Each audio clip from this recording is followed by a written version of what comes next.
Europe 1, ce 7e jour de conflit. Bonsoir à tous. Emmanuel Macron va donc prendre la parole ce soir. Allocution à vivre à 20h en direct sur Europe 1, mais également sur CNews, bien évidemment. Le président de la République va donc aborder la guerre en Ukraine. Pas d'annonce de candidature sur l'élection présidentielle. Sur le front, eh bien, ça se durcit, sans surprise. L'armée russe affirme s'être emparée de la ville portuaire de Kherson, située dans le sud du pays. La guerre qui s'intensifie également à l'est, sous le chaos du côté de Kharkiv, avec des troupes aéroportées russes qui ont débarqué justement dans la ville et attaqué un hôpital local. Ça s'est passé la nuit dernière. Pendant ce temps, eh bien, vous le savez, Kiev est toujours en état d'alerte plus que jamais. Les taux se resserrent autour de la capitale, alors que les pourparlers doivent normalement reprendre ce soir entre Russes et Ukrainiens. Mes invités, je vous les présente. Jean-Claude Dacier, consultant CNews. Bonsoir Jean-Claude. Bonsoir. Régis Le Sommier, grand reporter. Bonsoir. Merci d'être avec nous. Julien Drey également présent. Bonsoir. Bonsoir. Membre du Conseil national du Parti socialiste. Et Sergueï Girnov. Bonsoir. Bonsoir. Ex-officier supérieur du KGB. On va partir sans plus tarder sur le terrain. L'assaut qui semble, je vous le disais, pour le moins imminent. La capitale ukrainienne peut-elle tenir? C'est la question que l'on se pose. Écoutez le récit sur ces dernières heures au cœur de la capitale ukrainienne. C'est avec Jeanne Cancard. À Kiev, les habitants vivent au rythme des sirènes. Dans le même temps, autour de la capitale, les taux se resserrent de plus en plus. Ici, dans la ville d'Irpin, aux portes de Kiev dans le nord-ouest, des immeubles ont été détruits par des frappes russes.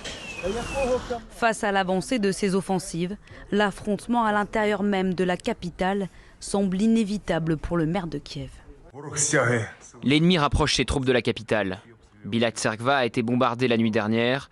Les combats se sont poursuivis à Busha et Hostomel. Nous nous préparons et nous défendrons notre ville. Ce matin, le corps des 5 victimes du bombardement qui a détruit hier la tour de télévision de Kiev sont extraits des décombres. Une frappe qui prend une tournure symbolique.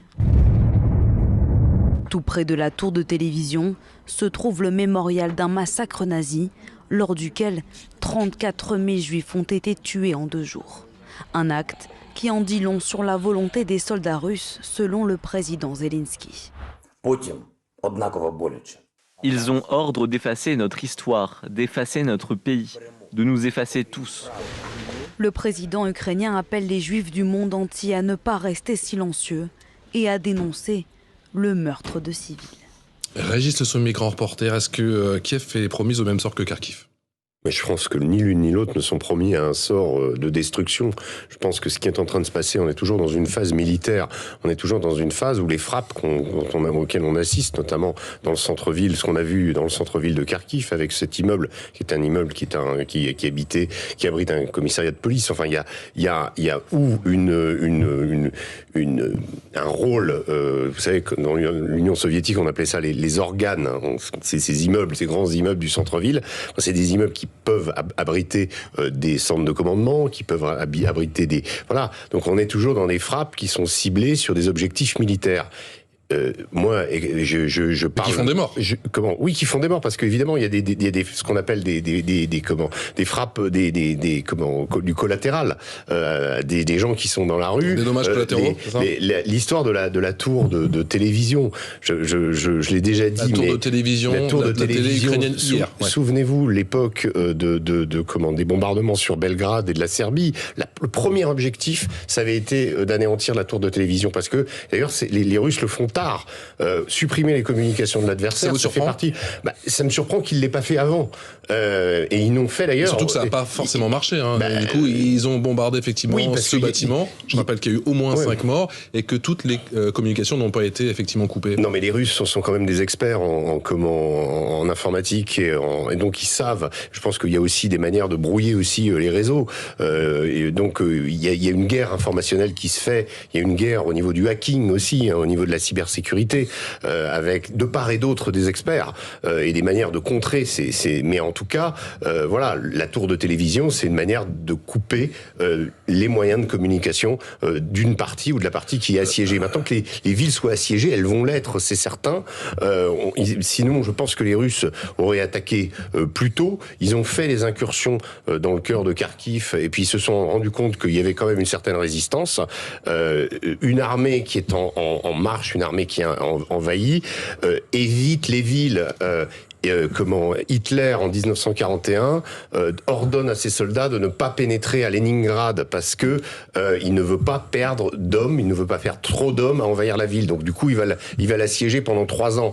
En général, quand une ville devient, même à Stalingrad, qui était complètement anéantie au début de Stalingrad, la bataille a lieu à 200 km entre Allemands et Russes, à 200 km du centre-ville. Ensuite, par l'effet d'aspiration ou de concentration, elle arrive sur la ville. Une offensive en milieu urbain est extrêmement coûteux. Dans le mois qui précède la bataille de Berlin en 1945, dans le mois qui précède la bataille de Berlin et qui va amener la victoire à Berlin, la conquête de cette ville, les Russes perdent autant d'hommes que les Américains sur le front du Pacifique et sur le front de l'Europe.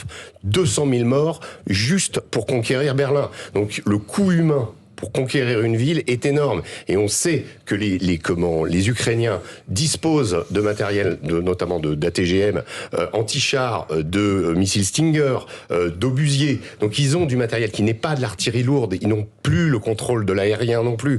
Donc ils sont dans une situation où leur intérêt à eux serait d'attirer au sein des villes l'armée russe. Parce que là, ils pourraient livrer une guerre asymétrique et avoir une chance contre un ennemi qui est 10 fois plus fort. Mon cher Agé Sommier, puisque on est en ligne avec un habitant de Kiev. Bonsoir Constantin Sigov, merci beaucoup d'être avec nous. Vous êtes ukrainien et vous vivez à Kiev. Vous vous trouvez toujours à Kiev. Je vous ai déjà eu en ligne la semaine dernière. Vous m'expliquez que la situation était déjà chaotique. Qu'en est-il aujourd'hui alors que l'on annonce effectivement un assaut imminent de l'armée russe? Écoutez, les missiles des croisières ont frappé l'antenne de télévision à Kiev, l'université à Kharkiv, la mairie de Kharkiv. Donc, c'est vraiment terrible ce qui se passe. À l'université de Kharkiv était un prix Nobel ensuite qui était à Paris, Mechnikov. À Kiev, les missiles ont frappé pas seulement l'antenne de la télévision, mais aussi l'endroit qui s'appelle Babi Yar, c'est-à-dire lieu de massacre nazi. Imaginez-vous une missile de croisière qui frappe Auschwitz, mais c'est exactement l'image de ce qui se passe en ce moment. Et donc, si vous voulez, regardant tout ça, je pensais à, n'est-ce pas, Paul Éluard, que après cette expérience terrible de la guerre, voulait écrire le mot liberté sur chaque toit, sur chaque rue.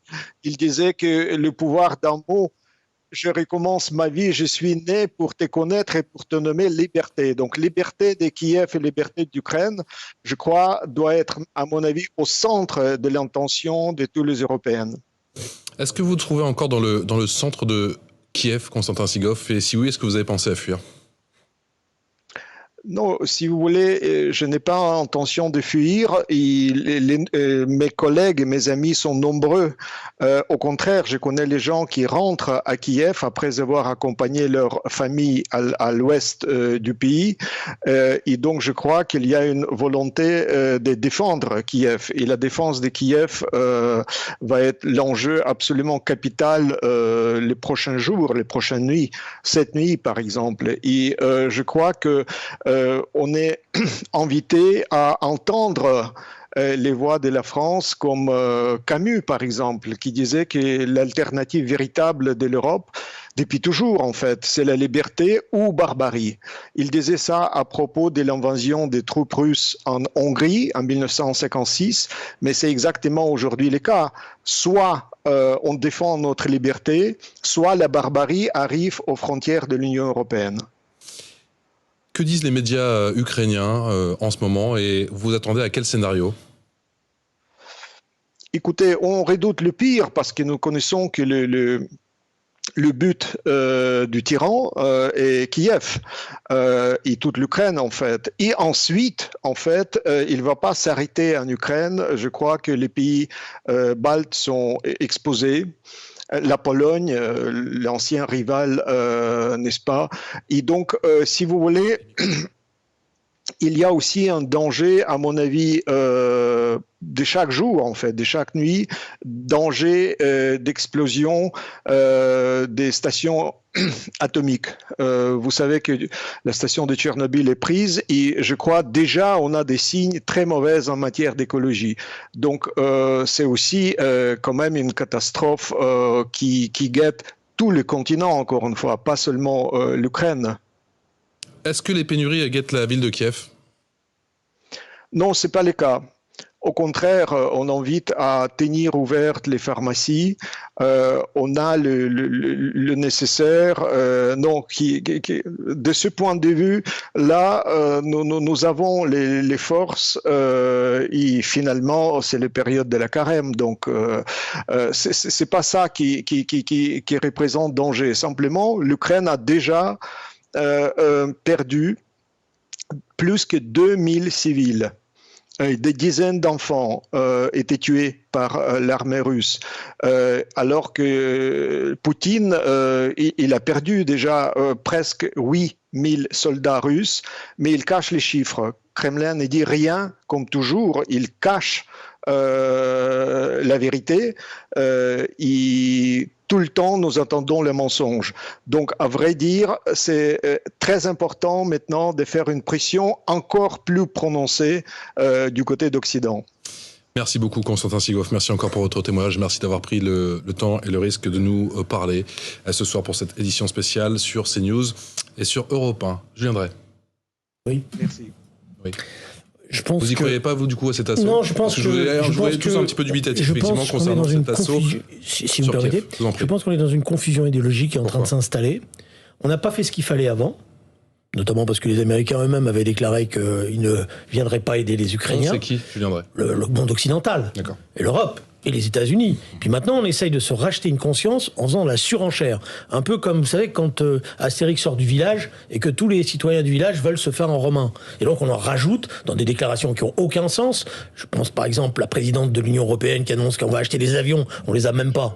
Donc, de toute manière, ça sert à rien. Il n'y a même pas de pilote, il n'y a même pas de... Voilà. Et ça veut dire que c'est n'importe quoi, si vous me permettez. La question qui est posée, elle est politique maintenant. Elle n'est pas militaire.